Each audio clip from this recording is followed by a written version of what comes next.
Alam mo na ba kung ano ang mangyayari kung sumiklab na nga ang giyera sa pagitan ng China at Taiwan?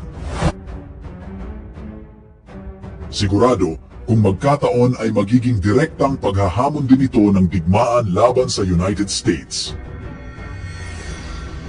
Nakakatakot ang mga posible na mangyari lalo na sa Pilipinas, Japan, South Korea at iba pang mga bansa na malapit lang sa Taiwan at China.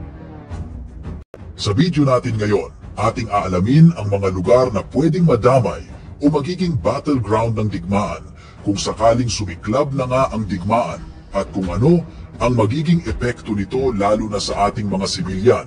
Nang sa ganon ay makahanda tayo.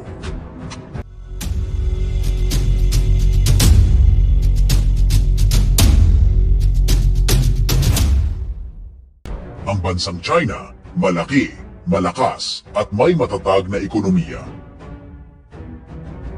Sa makalipas na panahon, naging mas agresibo ang China sa kanilang pagpapalawak ng mga nasasakupan at pagpapaunlad ng kanilang pakikipagkalakalan sa ibang bansa. Gayunpaman, hindi na rin maitatago na tila nagiging mapusok na sila sa mga aksyon sa pagnanakaw ng mga teritoryo. Ang Taiwan na gusto nilang bawiin ay nanindigan ng kanilang pansariling kalayaan na lubhang ikinagalit ng China. Para kasi sa Beijing, hindi nila pinapayagan ang pagsasarili ng Taiwan at ipinaglalaban na bahagi pa rin ito ng kanilang teritoryo. Ang kanilang dakilang layunin ay muli itong mapagkaisa sa ilalim ng bandila ng China.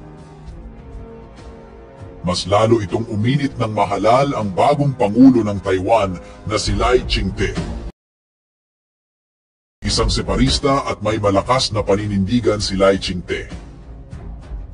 Subalit, sa nalalapit na digmaan, tila may problema na kailangang harapin ang Beijing. Ito ay ang bansang Amerika. At kung magkakaroon nga ng kontrol ang China sa Taiwan, kakailangan nitong lagpasan ang unang island chain. Isa itong US-friendly na mga isla sa kanlurang Pasipiko na bumubuo ng natural na hadlang sa pagpapalawak ng China. Ang pangalawang chain ng isla na umaabot mula sa mga isla ng Japan hanggang sa teritoryo ng US, Guam at mga isla ng Micronesia ay nagsisilbing karagdagang buffer o harang sa China. Ang mga islang ito ang magiging unang battleground ng digmaan.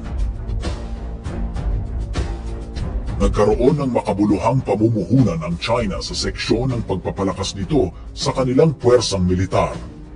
Bilang tugon ng Taiwan, mas pinagtibay nila ang pakikitungo sa Amerika, habang ang US naman ay nagbigay ng mga kagamitan na maaring magamit ng Taiwan kung sakali nga nalusubin ito ng China.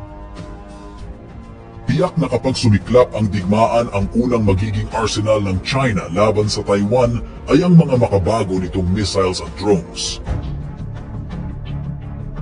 Alam nyo ba noong araw, kahit mismong mga kapwa Chinese ay pinagtatawanan ang kakayahan ng kanilang sariling bansa sa paggawa ng mga malalakas na missiles? Kaya iginugol ng People's Liberation Army o PLA ng China ang ilang dekada sa pagbabago ng kanyang missile system at dinagdagan ng mas malakas na features para tapatan lamang ang Amerika. Ang kakayahan ngayon ng China pagdating sa rocket system ay masasabing nakakasindak dahil sa pagkakaroon ng short, medium at intermediate range ballistic missiles na maaaring magpalubog sa mga carrier ng sasakyang panghimpapawid ng Amerika at pigilan na makapagpadala ito ng anumang resback mula sa mga tropang Amerikano. At alam nyo ba, para lamang mapigilan ang mga missiles at drones na pwedeng ibato ng China, ay kailangan mag-deploy ang US ng ground-launched precision strike missiles na may range na mahigit 500 km. At ito ay kailangan ilagay sa mga bansa na malapit sa Taiwan, ang Japan at Pilipinas kung sakaling sasang-ayon ang mga gobyerno nito. Bagamat may sariling mga military base ang Amerika sa Japan, kailangan nitong humiling ng pahintulot na ma-access ang mga base militar, pati na rin sa Pilipinas. Isa ito sa nakikita na maari rin madamay nga ang Pilipinas sa digmaan. Sa patuloy na pagpapalakas ng Amerika, ipinadala nila ang Dark Eagle hypersonic weapon ng US Army na idinedeploy sa Guam. May kaya itong makakatama sa mga posisyon ng China mula sa US ground dahil sa 3,000 kilometers na radius nito. Ang Taiwan at Japan ay gumawa na rin ng mga hakbang para sa kanilang missile system. At inasahan nga na bago matapos itong 2024 ay may mahigit 1,000 missiles na ang Taiwan na may kakayahang magpatama ng hanggang 2,000 kilometers sa target nito. Pinalawak din ng Japan ang arsenal nito. Pati na rin ang mga surface-to-air missiles ng US Patriots. Ang bansang Japan ay gumagawa ngayon ng Type 12 anti-ship missiles na may layong 200 kilometer.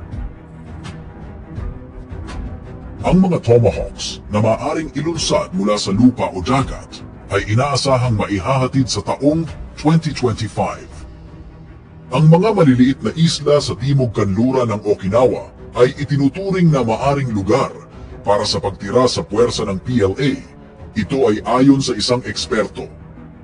Gumawa na rin ang Japan ng kanilang mga hakbang sa depensa sa kanilang mga liblib na isla sa timog kanluran sa pamamagitan ng pagpapadala ng bagong unit militar at pagpapalawak ng kanilang mga base. Itinatag na ang mga bagong base sa Ishigaki at Miyako kung saan ang dating golf course ay ngayon isang military facility na. Kamakailan lamang, ang Chiyoda Golf Course sa Miyako Island ay nagsimulang maging isang base ng missile. Sa kabilang banda, ang pinakamahusay na kakayahan ng US military na maaaring gamitin malapit sa Taiwan ay ang kanilang malakas na puwersa ng submarine. Tama ka ng pandinig, mga submarine. Dahil mahirap itong mahanap, hindi sila sakop sa anti-ship missiles, maaaring lumapit ang mga Amerikanong submarine na nuclear-powered upang umatake sa mga barko at eroplano ng China sa Taiwan Strait. Gayunpaman, ang abante ng Washington ay unti-unting lumiliit. Ang malaking agwat sa teknolohiya sa ilalim ng dagat ng China at ng US sa undersea warfare ay nababawasan na, ayon kay Sarah Kirchberger, isang eksperto sa militar ng China sa Keele University. Sinabi niya ito sa harap ng US-China Economic and Security Review Commission noong Abril 2023. Kung maalala nyo, noong Enero 2023, inilunsad ng China ang kanilang unang nuclear-powered attack submarine na may pump jet propulsor, isang teknolohiyang nagbibigay daan sa mas mataas na bilis sa ilalim ng karagatan. Sa Yulin Naval Base naman, sa Hainan Island ng China, mayroong dalawang bagong piers na idinagdag sa loob ng mga nagdaang taon. Ang PLA Navy ay patuloy na naglalabas ng malaking pondo sa anti-submarine warfare. Sinabi ni Major General Gregory Gagnon, isang opisyal sa US Space Force, na nagsasaliksik sa China ng mga kagamitan para sa komunikasyon at intelligence surveillance reconnaissance operations sa mga nagdaang taon. Noong Marso, sinabi ni General Chance Saltzman, pinuno ng operasyon sa espasyo ng US, na ang China ay naglagay ng higit sa 470 ISR satellites bilang bahagi ng isang sensor-shooter kill web na nagbubunsod sa US forces sa buong mundo. Nababahala rin ang US dahil kaya ng China na sirain ang mga Amerikanong satellite. Ang Pentagon ay tumugon sa pamamagitan ng makabagong paglalagay ng sensors upang obserbahan ang mga satellite ng China. Sa isang forum, sinabi ni US Secretary of Defense na si Lloyd Austin ang kanyang pananaw ukol sa posibilidad ng digmaan sa pagitan ng dalawang bansa. At kung matuloy nga ang digmaan, tiyak madadamay ang Japan, South Korea at Pilipinas na malalapit din sa mga bansang nasasangkot sa gulo. Ang battlegrounds ng posibleng digmaan ay maaring kumalat kung saan magbabagsakan ang mga missiles at magpapaulan ng mga nuclear sa kalangitan. Ang mga Navy fleet at submarines ay maglaban-laban sa karagatan. Libo-libong sundalo ang lalapag sa kalupaan upang simulan ang matinding giyera. Ganyan nakikita ni US Secretary of Defense Lloyd Austin ang posibleng mangyari sa hinaharap. Sa kaparehas na forum, sinabi rin ng presidente ng Pilipinas na si Ferdinand Marcos Jr. na maninindigan ito para sa tama at para sa kapayapaan ng rehiyon.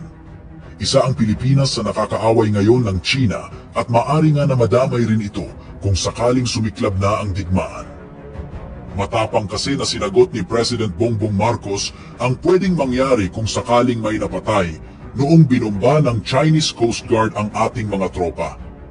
Ipinaliwanag niya na kung may Pilipino ngang mapatay sa ganitong sitwasyon ay walang magagawa ang bansa kundi gawin ang naayon at ipagtanggol ang soberanya nito kahit pa sa isang digmaan. Sa kanyang sariling talumpati, pinuri ni Defense Secretary Lloyd Austin ang paraan kung paano nagpahayag ng may lakas ng loob ang Pilipinas sa pagtindig para sa kanilang soberanyang karapatan sa ilalim ng batas ng pandaigdig.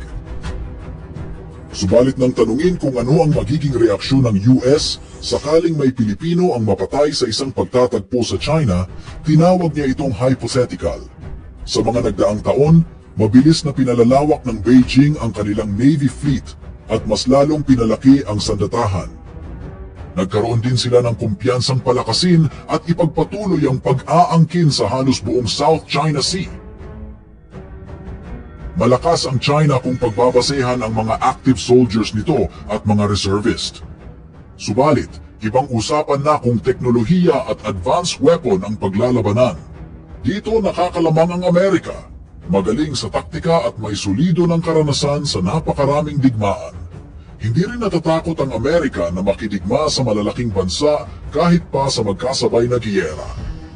Gayunpaman, hindi natin pwedeng alisin na marami talagang maapektuhan kapag matuloy ang paglusob ng China sa Taiwan. Bagamat palaging may posibilidad na ang isang hidwaan sa pagitan ng US at China sa Taiwan ay maaaring maging isang major conflict para pagsisimula ng pandaigdigang digmaan, naniniwala pa rin ang mga eksperto na may mabilis naman itong paglutas sa maaring maging resulta ng giyera. Kapag nagkaroon ng giyera sa pagitan ng Estados Unidos at China, maaaring magdulot ito ng malalim at malawakang epekto hindi lamang sa dalawang bansa kundi maging sa buong mundo. Narito ang ilang posibleng mga epekto at kaganapan. May malaki rin itong epekto sa rehiyon at sa mundo. Malaking pinsala ang pwedeng kaharapin ng mga bansa sa Asia dahil ang China at US ay mga bansang may malaking ambag sa mundo. Maaari rin magkaroon ng mga panganib sa seguridad na magdudulot ng pagkatakot sa lahat. Militar na kasi ang gagalaw at ang maaring madamay ang mga sibilyan, maaari rin magdulot ng pinsala sa infrastruktura, mamamayan at kapaligiran na magdudulot ng matinding kagipitan sa populasyon. Isa rin sa tinitignan na resulta ay ang posibleng pag-akyat ng iba't ibang mga krisis.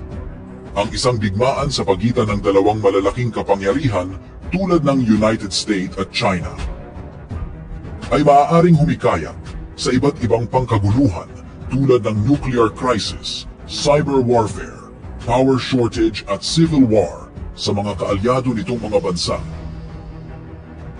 Habang ang China at Amerika ay patuloy na pinapahusay ang kanilang mga kakayahan sa militar at nag-i-explore ng mga bagong estratehiya bilang tugon sa mga umuusbong na pagbabanta at mga hamon sa seguridad. Mas lalo nang nagiging malinaw ang lahat, ang tensyon ng Taiwan at China ay may malaking epekto sa mundo na kailangan mapigilan. Hindi dapat itong ipagwalang bahala dahil maraming masisira at madadamay sa kaguluhan. Ang mga posibleng battlegrounds ay sumasalamin sa kung ano ang potensyal na pandaigdigang epekto ng isang hidwaan sa pagitan ng dalawang superpower na bansa, ang Amerika at China. Sa huli, patuloy na magiging mapagmatyag ang Amerika sa banta ng China at sa tulong ng Taiwan ay mas lalo pa nilang papalakasin ang kanilang puwersa sa depensa man o opensa.